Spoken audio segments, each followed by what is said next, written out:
Hello बच्चों, let's see the question. The question is which of the following expression is not correct? Option A, delta G naught equal to minus NF E naught. Option B, delta G naught equal to minus RT ln K naught equilibrium. Option C, E naught equal to RT upon NF ln Kp naught. Option D, delta G equal to delta G naught plus RT ln Qp. So हमें इन चारों में से बताना है कि कौन सा expression सही नहीं है. So first of all, we will write the key concept.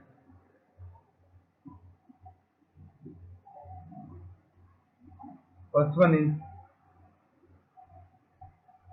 Nernst equation. Second, delta G is the Gibbs free energy.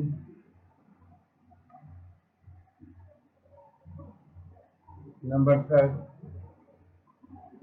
delta G naught is the standard Gibbs free energy.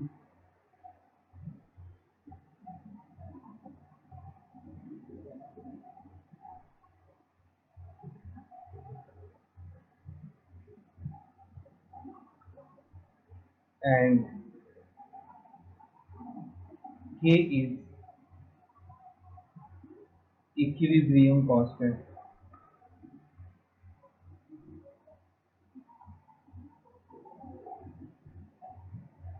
तो ये कुछ टर्म्स हैं जो हम इस क्वेश्चन में use करेंगे. तो एक एक करके हम सारी इक्वेशंस के बारे में बात करते हैं और देखते हैं कि कौन सी इक्वेशन सही नहीं है.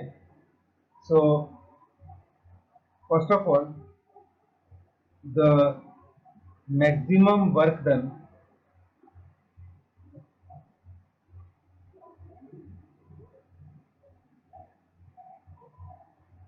by an electrochemical cell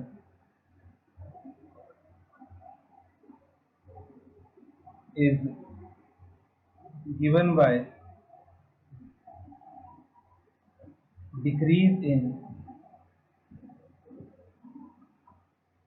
Gibbs free energy.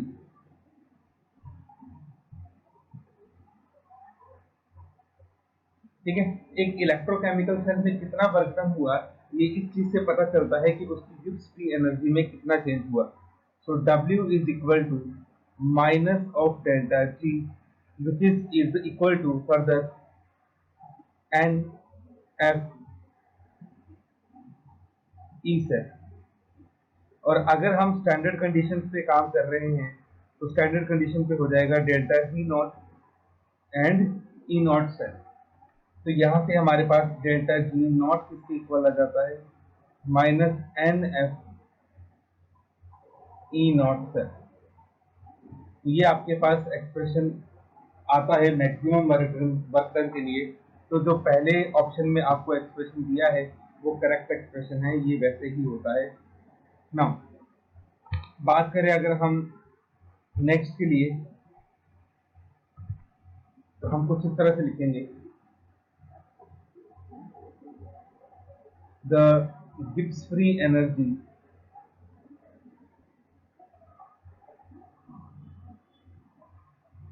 And equilibrium constant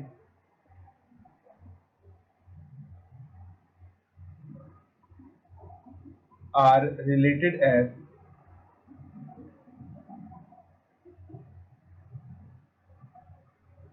delta G equal to delta G naught plus RT ln K. ठीक है, यहाँ पे हमारे पास K इक्विलिब्रियम होता है. तो जो एक्सप्रेशन आपको ऑप्शन नंबर 4 में दिया गया है वो एक्सप्रेशन भी आपके पास करेक्ट एक्सप्रेशन है. अगर इक्विलिब्रियम कंडीशन हमारे पास नहीं है तो इसको हम लिखते हैं QP, QC लिखते हैं या QP लिखते हैं, कुछ भी आप इसको लिख सकते हैं. where Q is called reaction quotient Q को हम रिएक्शन कोएफिशिएंट बोलते हैं। ये कंसंट्रेशन का रेशियो होता है प्रोडक्ट की और रिएक्टेंट्स की। एट इक्विलिब्रियम हमारा जो QP होता है वो K इक्विलिब्रियम के इक्वल हो जाता है, जहाँ पे K जो है वो इक्विलिब्रियम कांस्टेंट है। तो इक्विलिब्रियम पे जो हमारे पास डेल्टा G होता है वो 0 हो जाता है। तो हमारे पास अब एक्सप्रेशन बन जाएगा 0 equal to delta G not plus RT ln Q की जगह हम लिख देंगे KP। तो यहाँ से हम लिख सकते हैं delta G not equal to minus RT ln KP। ठीक है, तो ये हमारे पास सेकंड एक्सप्रेशन आ गया। तो आप देख सकते हैं ये वाला एक्सप्रेशन हमें ऑप्शन नंबर 4 में दिया है, तो ये एक्सप्रेशन भी करेक्ट है। और ये एक्सप्रेशन आपको ऑप्शन नंबर 2 में दिया है, ये एक्सप्रेशन भी हमारे पास करेक्ट होता है। ठीक है, अब हमारे पास लास्ट आता है फ्रॉम नर्स इक्वेशन, जो ई सेल होता है it is equal to E not cell minus RT upon NF ln QC। इसके इक्वल हमारा नर्स इक्वेशन होता है एट इक्विलिब्रियम हमारा जो QC है वो KC के इक्वल हो जाएगा, और इक्विलिब्रियम पे जो ई सेल होता है वो कितना हो जाता है 0। तो यहाँ से हमारे पास एक्सप्रेशन बन जाएगा 0 equal to E not cell minus RT NF ln KC, और यहाँ से ई नॉट सेल हमारे पास आ जाएगा RT upon NF ln KC।